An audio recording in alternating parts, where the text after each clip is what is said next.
Thanks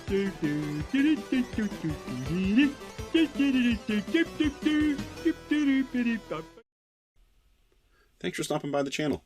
This is Puzznic for the NES, a port of an arcade game that was released back in 1989 by Taito, and again it was released in 1990 for the NES.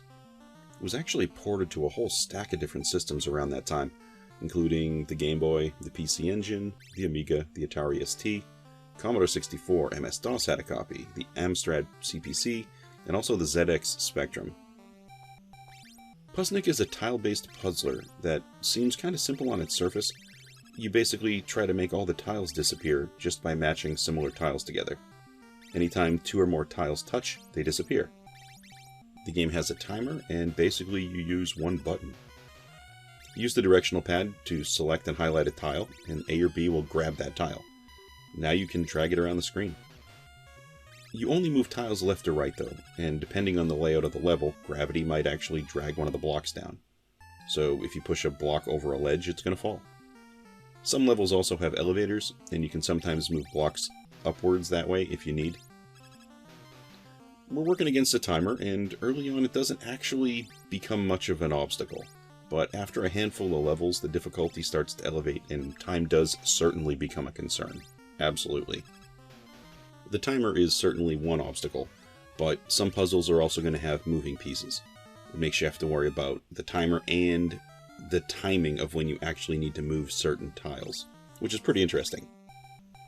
The levels are going to vary in size, and many have different selections and arrangements of tiles in them. As you would imagine, the puzzles are going to get more complex and certainly more confusing as you move forward. I think I started seeing the difficulty increase when some of the levels started having 3 of the same tiles.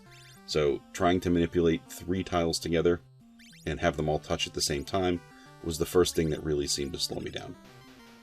When you first pop into a level, the timer starts ticking away right away. It kind of gears you up a little bit, or at least it does for me. You're going to have to assess the layout of all the obstacles and figure out the best path forward as fast as possible. Without the timer, this game would have certainly been a different vibe, but it's there, so there is a pressure. If you make a mistake, which you're going to do, eventually you're going to make a mistake.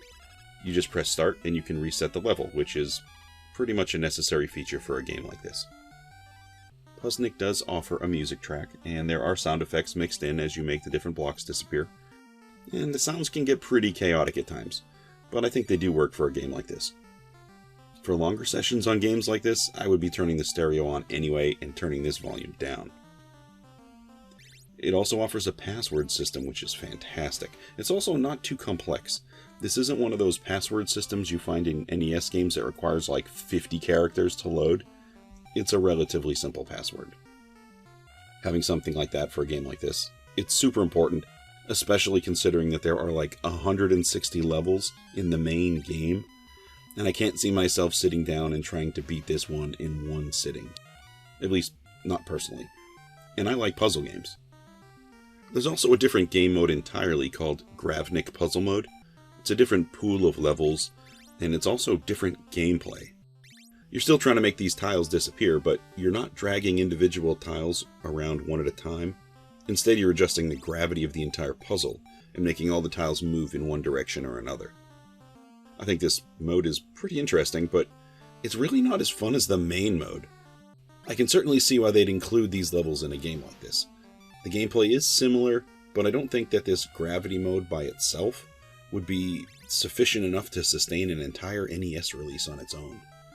It feels like it's an added bonus to the game. Maybe it's something they developed early on and they just didn't know which way to go. Who knows?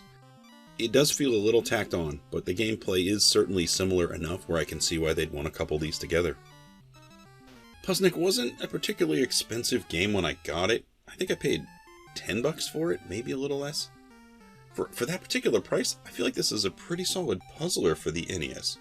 I mean, it's fun enough, it handles well, and it's decent enough price. I'm glad I picked it up. Well, that's all I have today for Puzznic for the NES. If this is your type of video, please feel free to like and subscribe and all that good stuff, and hope to catch you on another video.